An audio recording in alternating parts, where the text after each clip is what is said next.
खाली जगह, ऐसा ही मैं जीवन जीऊं, बन जाऊं तेरी तरह, बन जाऊं तेरी तरह, तेरी आराधना करते हैं हम सदा, आए शरण में तेरी, रास्ता तू हमको दिखा, रास्ता तू हमको दिखा, तेरी आराधना। प्रभु यीशु मसीह के मधुर नाम में आप सबको जय मसीह की। तुम कौन हो इस श्रृंखला में आप सबका स्वागत है। तुम कौन हो इस श्रृंखला में हम लोग जानना चाहते हैं कि सही माने में हम लोग कौन हैं और हमारी पहचान क्या है। यदि हमें हमारी पहचान के बारे में नहीं पता है तो हम समझते हैं फिर हमारा इस पृथ्वी पर रहना या हमारा इस मनुष्य जीवन में उत्पन्न होना व्यर्थ ही रहा है। हर एक मनुष्य की अपनी एक पहचान होती है, ये बात सही है, परंतु जिस मनुष्य को परमेश्वर ने बनाया है, और परमेश्वर का वचन ये कहता है कि हर एक मनुष्य को परमेश्वर ने बनाया और अपने हाथों से रचा है, तो जिसे परमेश्वर ने रचा, बनाया और सिरजा है, उसकी अपनी एक पहचान होनी चाहिए। पिछले संदेश में हमने सुना था कि हमारी पहचान के रूप में कि हम कौन हैं, कि हम परमेश्वर का मंदिर हैं। हमने जाना था और ये सीखा था कि हम परमेश्वर का मंदिर हैं और परमेश्वर के मंदिर को कैसा होना चाहिए। परंतु आज इस संदेश के द्वारा हम ये सीखेंगे कि हमारी दूसरी पहचान क्या है और उस दूसरी पहचान के द्वारा हम किस तरीके से अपने आप को परमेश्वर के बना सकते हैं। आइए देखेंगे परमेश्वर का वचन। और ये दूसरी पहचान है कि तुम परमेश्वर की खेती हो। जी हाँ, हम परमेश्वर की खेती हैं। और ये बात सिर्फ हम नहीं कहते, बल्कि परमेश्वर का वचन इस बात को कहता है। और जो बात परमेश्वर का वचन कहता है उस बात को हमें मानना चाहिए और स्वीकार भी करना चाहिए। यहाँ पर मैं फिर आपको वहीं कुरिन्थियों में ले जाना चाहूँगा। पहला कुरिन्थियों 3 अध्याय और उसके 9 पद में यहाँ पर इस प्रकार से लिखा हुआ है। परमेश्वर का वचन कहता है, क्योंकि हम परमेश्वर के सहकर्मी और तुम परमेश्वर की खेती और परमेश्वर की रचना हो।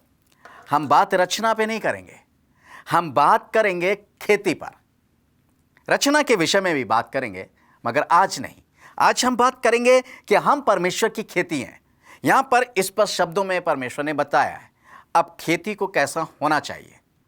लाजमी बात है कि यदि आपके पास खेती है और आपके पास खेती है तो आप चाहेंगे कि आपकी खेती अच्छी हो, और उस अच्छी खेती होने के लिए आपको क्या करना पड़ेगा? आपको उस भूमि को जोतना पड़ेगा, आपको उस भूमि को उपजाऊ बनाना पड़ेगा, उसमें अच्छा बीज बोना पड़ेगा। और बीज बोने के बाद ऐसा नहीं है कि आप उसे छोड़ देंगे, वो आपको ये भी ध्यान रखना पड़ेगा कि कब उसको समय पर पानी देना है, कब उसकी निराई करना है, कब उसकी गुड़ाई करना है। ये सारे काम आपको उसके समय के अनुसार करने पड़ेंगे। जब हम परमेश्वर की खेती हैं, इस खेती को भी उपजाऊ होना चाहिए। और लाजमी बात है, जब परमेश्वर की खेती है तो परमेश्वर की खेती को तो उपजाऊ होना ही चाहिए। और यदि परमेश्वर की खेती उपजाऊ नहीं है तो इसका मतलब वो फलवंत नहीं हो रही है, और फलवंत नहीं हो रही है तो फिर वो उगा क्या रही है। परमेश्वर की खेती को क्या होना चाहिए? परमेश्वर का वचन ये बताता है, इब्रानियों की पत्री और उसका 6 अध्याय और उसके 7वें पद में इस प्रकार से लिखा हुआ है। इब्रानियों की पत्री उसका 6 अध्याय उसके 7वें पद में, क्योंकि जो भूमि वर्षा के पानी को जो उस पर बार बार पड़ता है पी पी कर जिन लोगों के लिए वे ज्योति बोई जाती है, उनके काम का साग पात उपजाती है, वे परमेश्वर से आशीष पाती है। जी हाँ, भूमि का काम है दूसरों के लिए फलवंत होना। जब हम भूमि को जोतते बोते हैं, उसके अंदर गेहूं बोते हैं, धान बोते हैं, तो उस धान और गेहूं को अकेले हम ही नहीं खाते हैं, बल्कि वो बाजार में जाता है और बहुत से लोग उसको खरीद कर अपना पालन पोषण करते हैं, अपने परिवार का पालन पोषण करते हैं। इसका मतलब क्या है कि खेती हमेशा जो भी उपजाती है वो सिर्फ अपने लिए नहीं, दूसरों के लिए उपजाती है। अब हमारे जीवन से ऐसी कौन से फल हैं या ऐसी कौन सी पैदावार है जो दूसरों के लिए होनी चाहिए? जबकि परमेश्वर जिस भूमि पर पानी बरसाता रहता है, वो उस पानी को पी पी कर क्या करती है? बहुत फलवंत होती है। आज हम बरसात की अगर बात करें तो परमेश्वर की बरसात यानी आशीषें। आज परमेश्वर की आशीषों की बरसात हमारी इस जीवन रूपी खेत में होती रहती है, परंतु इससे उपजता क्या है? क्या चीज पैदा हो रही है? क्या चीज हम पैदा कर रहे हैं? परमेश्वर का वचन कहता है, मैं चाहूंगा कि परमेश्वर का वचन यदि हम निकाल लें मत्ती की इंजील और उसका 13वां अध्याय और उसके 23वें पद में एक बात लिखी है। इसको जब हम पढ़ेंगे, आपने देखा होगा 13वें अध्याय में एक से बीज बोने वाले का दृष्टांत प्रभु यीशु मसीह ने कहा है कि एक बीज बोने वाला बीज बोने गया और उसने बहुत सा बीज, कि कुछ बीज सड़क के मार्गों पर गिरा, कुछ बीज पथरीली भूमि पर गिरा और कुछ बीज जो है झाड़ियों में गिरा। और इन पे अलग अलग तरीके से इनके सिस्टम बताए गए हैं, क्योंकि जो मार्ग में गिरा उसको चिड़ियों ने आके चुग लिया और उस बीज का कोई भी फायदा नहीं हुआ, उसका कोई बेनिफिट किसी को नहीं मिला। और जो पथरीली भूमि पर गिरा वो बड़ा तो, परंतु फलवंत नहीं होने पाया। और परमेश्वर का वचन कहता है कि कुछ बीज झाड़ियों में गिरा और झाड़ियों में गिरने के बाद वो बढ़ा तो, परंतु संसार की समस्याओं, संसार की चिंताओं ने उन्हें बढ़ने नहीं दिया और उनको फलवंत नहीं होने दिया। परंतु यहां पे परमेश्वर का वचन बताता है मत्ती 13 अध्याय उसके 23वें पद में, यहां लिखा हुआ है, जो अच्छी भूमि में बोया गया वे यह है जो वचन को सुनकर समझता है और फल लाता है, कोई 100 गुना, कोई 60 गुना, कोई 30 गुना। जी हाँ, वचन क्या है? वचन, परमेश्वर का वचन एक बीज है और यह बीज इंसान रूपी खेत में बोया जाता है। और जब इंसान रूपी खेत में बोया जाता है तो यह वचन रूपी बीज क्या होना चाहिए? फलवंत होना चाहिए। और परमेश्वर का वचन कहता है कि जो अच्छी भूमि है, जब यह वचन रूपी बीज बोया जाता है तो जिस अच्छी भूमि पर यह वचन बोया जा रहा है वो वचन क्या होगा? 100 गुना। यदि सही है 100 गुना आप फलवंत नहीं हो पा रहे हैं तो परमेश्वर को यह आशा है कि ये जो वचन रूपी बीज अच्छी भूमि पर जो बोया जा रहा है ये 60 गुना फलवंत होगा। और यदि ये 60 गुना ना भी हो तो ये 30 गुना तो होगा ही होगा। ये परमेश्वर कहता है। और परमेश्वर की उस अच्छी भूमि पर जिस पर यह वचन रूपी बीज बोया जाता है, मेरे प्यारे भाइयों बहनों, जब हम परमेश्वर की खेती हैं और परमेश्वर की इस खेती में सदियों से परमेश्वर का वचन बोया जा रहा है, परंतु अगर फल नहीं दिखाई दे रहा है तो फिर यह भूमि कैसी है? अगर फल नहीं दिखाई दे रहा है तो यह भूमि कैसी है और इस भूमि से क्या लाभ हो रहा है? परमेश्वर का वचन यहां पर बताता, मैं फिर से इब्रानियों की पत्री और उसका 6 अध्याय और उसके 8वें पद को पढ़ना चाहूंगा। यहां लिखा है, पर यदि वे झाड़ी और ऊंट कटारे उगाती है तो निकम्मी और श्रापित होने पर और उसका अंत जलाया जाना है। जी हाँ, अब जिस भूमि पर निरंतर पानी पड़ रहा है और उसके बावजूद भी वो उपजाऊ नहीं हो रही है, उसके बावजूद भी वो फलवंत नहीं हो रही है, वो झाड़ झंकार ऊंट कटारे ये सब उगाती जा रही है, तो फिर वो क्या है? वो श्रापित है। और श्राप होने के बाद क्या है? वो उसका सिर्फ जलाया जाना है, वो सिर्फ जलाए जाने के लिए रखी गई है भूमि। मेरे प्यारे भाइयों बहनों, मैं और आप परमेश्वर की भूमि हैं, परमेश्वर की खेती हैं। और परमेश्वर की खेती है तो परमेश्वर चाहता है कि जो परमेश्वर की खेती है वो एक अच्छी भूमि बने। और जब एक अच्छी भूमि में हमारी गिनती होती है तो इस अच्छी भूमि पर फल होना चाहिए, फल लगना चाहिए। ये भूमि फलवंत होनी चाहिए, परमेश्वर की खेती उपजाऊ होनी चाहिए। और इस खेती से अगर परमेश्वर को 100 गुना लाभ नहीं पहुंच रहा है तो 60 गुना होना चाहिए, 60 गुना नहीं तो 30 गुना तो होना चाहिए, मगर यह उपजाऊ होनी चाहिए। और यदि यह उपजाऊ नहीं है तो परमेश्वर क्या करता है? इस भूमि को नाश कर देगा। यकीनन मुझे और आपको नाश कर देगा, जो मैं और आप परमेश्वर की खेती हैं। यहां पर परमेश्वर का वचन ये कहता है, जब हम उत्पत्ति में जाएंगे, परमेश्वर का वचन ये बताता है कि उत्पत्ति 3 अध्याय में क्या लिखा हुआ है? उसने भूमि को श्राप कर दिया, श्रापित किया। क्यों करा? पहले भूमि श्रापित नहीं थी। हम इस भूमि से अब अपनी कंपेयरिंग करेंगे, ये जो संसार की है, क्योंकि जो भी बात होती है इसी के आधार पर होती है। परमेश्वर ने उस भूमि को श्राप दिया। क्यों? क्या कारण था श्राप देने का? क्या पहले भूमि ऐसी थी? क्या पहले भूमि ऊंट कटारे उगाती थी या झाड़ झंखड़ उगाती थी? परंतु ऐसा नहीं था। मेरे साथ निकाल लीजिए उत्पत्ति 3 अध्याय और उसका 17 पद। यहां पर इस प्रकार से लिखा हुआ है, परमेश्वर का वचन कहता है, और आदम से उसने कहा कि तूने अपनी पत्नी की बात सुनी है और जिस वृक्ष के फल के विषय में मैंने तुझे आज्ञा दी थी कि तू उसे ना खाना, उसको तूने खाया, इसलिए भूमि तेरे कारण श्रापित है। तू उसकी उपज जीवन भर दुख के साथ खाया करेगा और वह तेरे लिए कांटे और ऊंट कटारे उगाएगी, तू खेत की उपज खाएगा। यानी क्या है? परमेश्वर ने उस भूमि को श्राप दिया। परंतु यदि यह श्राप मेरे और आपके जीवन में बना है, मैं और आप जो परमेश्वर की खेती हैं, अगर ये खेती उपजाऊ नहीं है और ऊंट कटारे उगा रही है, तो इसका मतलब क्या है कि जो श्राप हमारे ऊपर बना हुआ था, यानी पाप का श्राप, क्योंकि भूमि किसके कारण श्रापित हुई? भूमि जब आदम ने पाप किया, जब आदम ने परमेश्वर की आज्ञा को नहीं माना, तब वो भूमि जो थी श्रापित हुई। ऐसे ही हम सब लोग भी श्रापित थे जब हम पाप के अंदर थे, जब हम बुराई के अंदर थे, जब हम बहुत सी पाप के अंधकार के अंदर चल रहे थे, तब ये भूमि श्रापित थी जो मैं और आप हैं। इस श्राप से मुक्ति दिलाई हमारे उद्धारकर्ता प्रभु यीशु मसीह ने।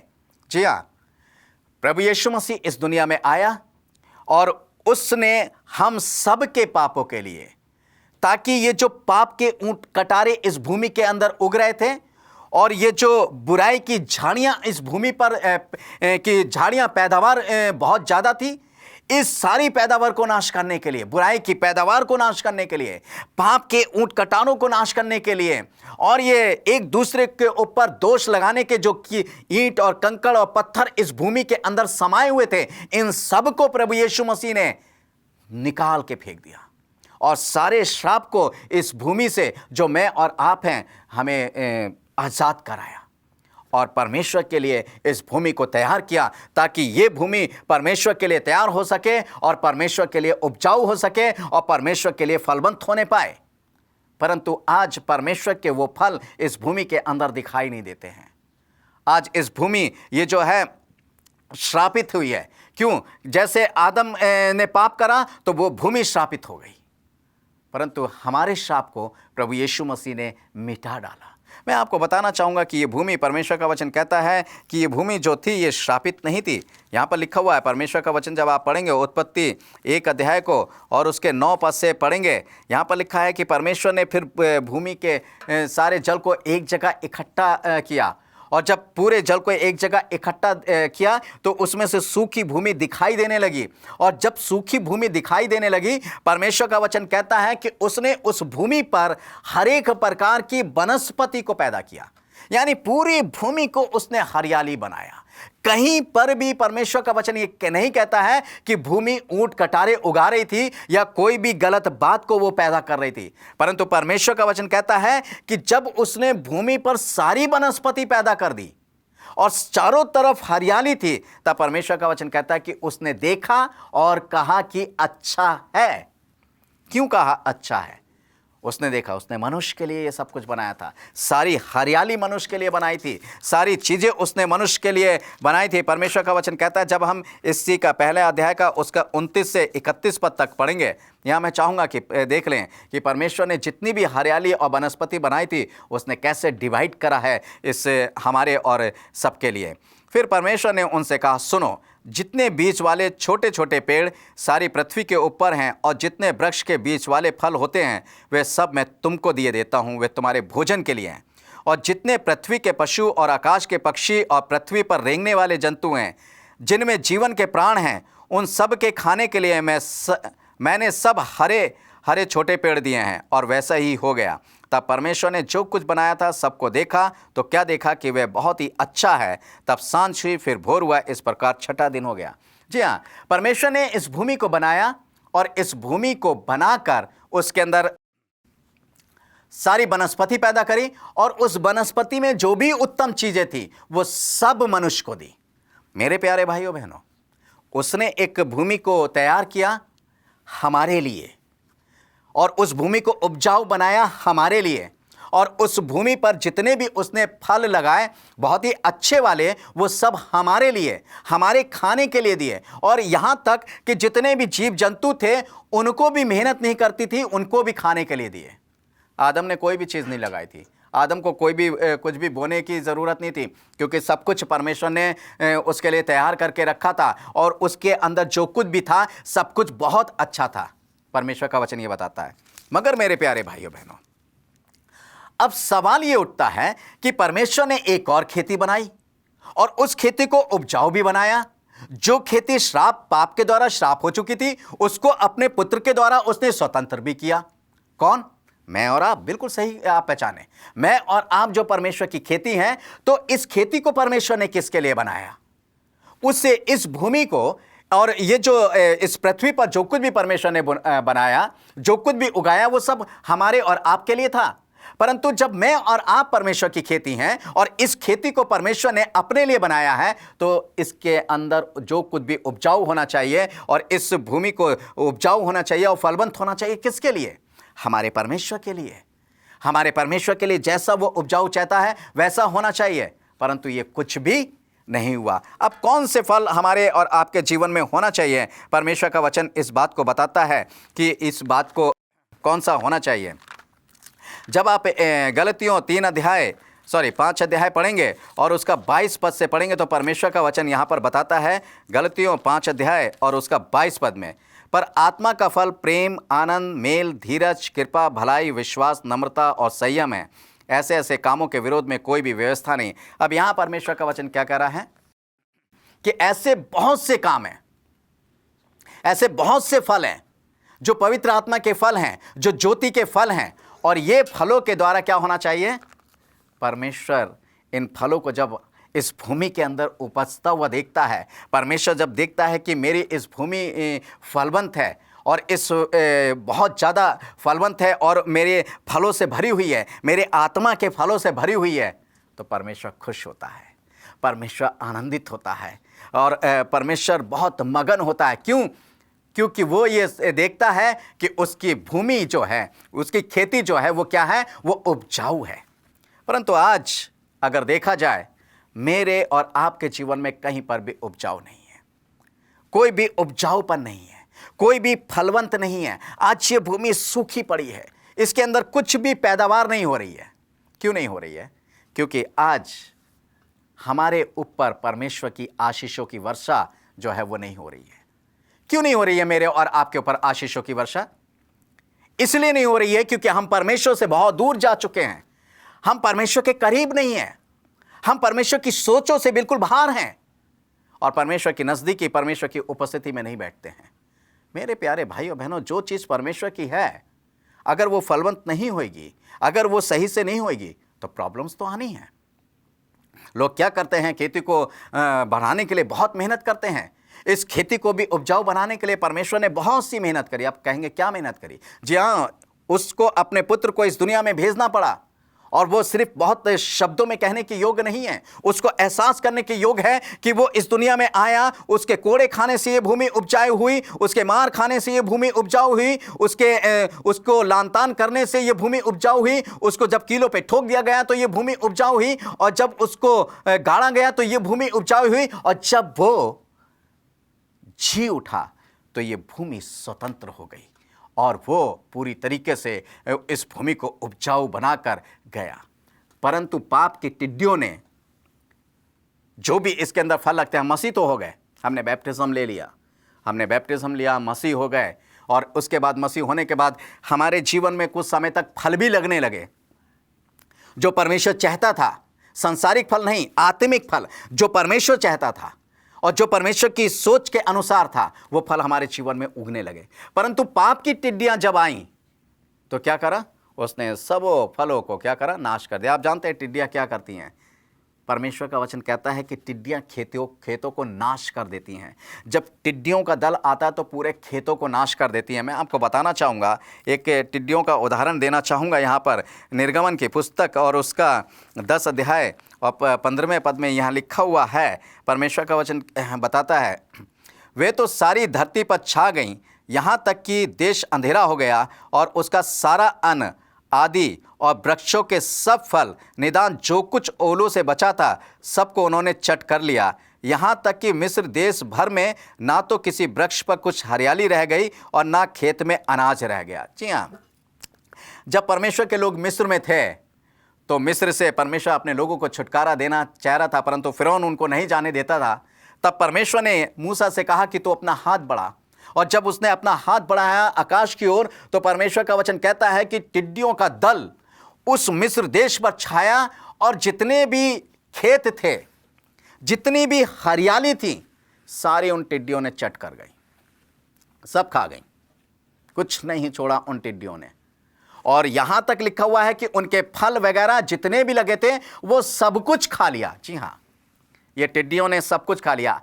ऐसे ही पाप की टिड्डियों ने हमारे जीवन को, जो हम परमेश्वर का खेत हैं, इस खेत में भर गई, इस खेत के अंदर छा गई, और जितने भी परमेश्वर के आत्मिकता के फल थे, जितनी भी आत्मिकता थी, जितनी भी मसीहत थी हमारी, सबको चट कर गया, खत्म कर गई। क्यों? क्योंकि हमने इन टिड्डियों को आने दिया। फिरौन के राजा ने क्या करा? अपनी जिद के कारण, अपने घमंड के कारण, अपने हठीले स्वभाव के कारण उसने उन टिड्डियों को बुलाया।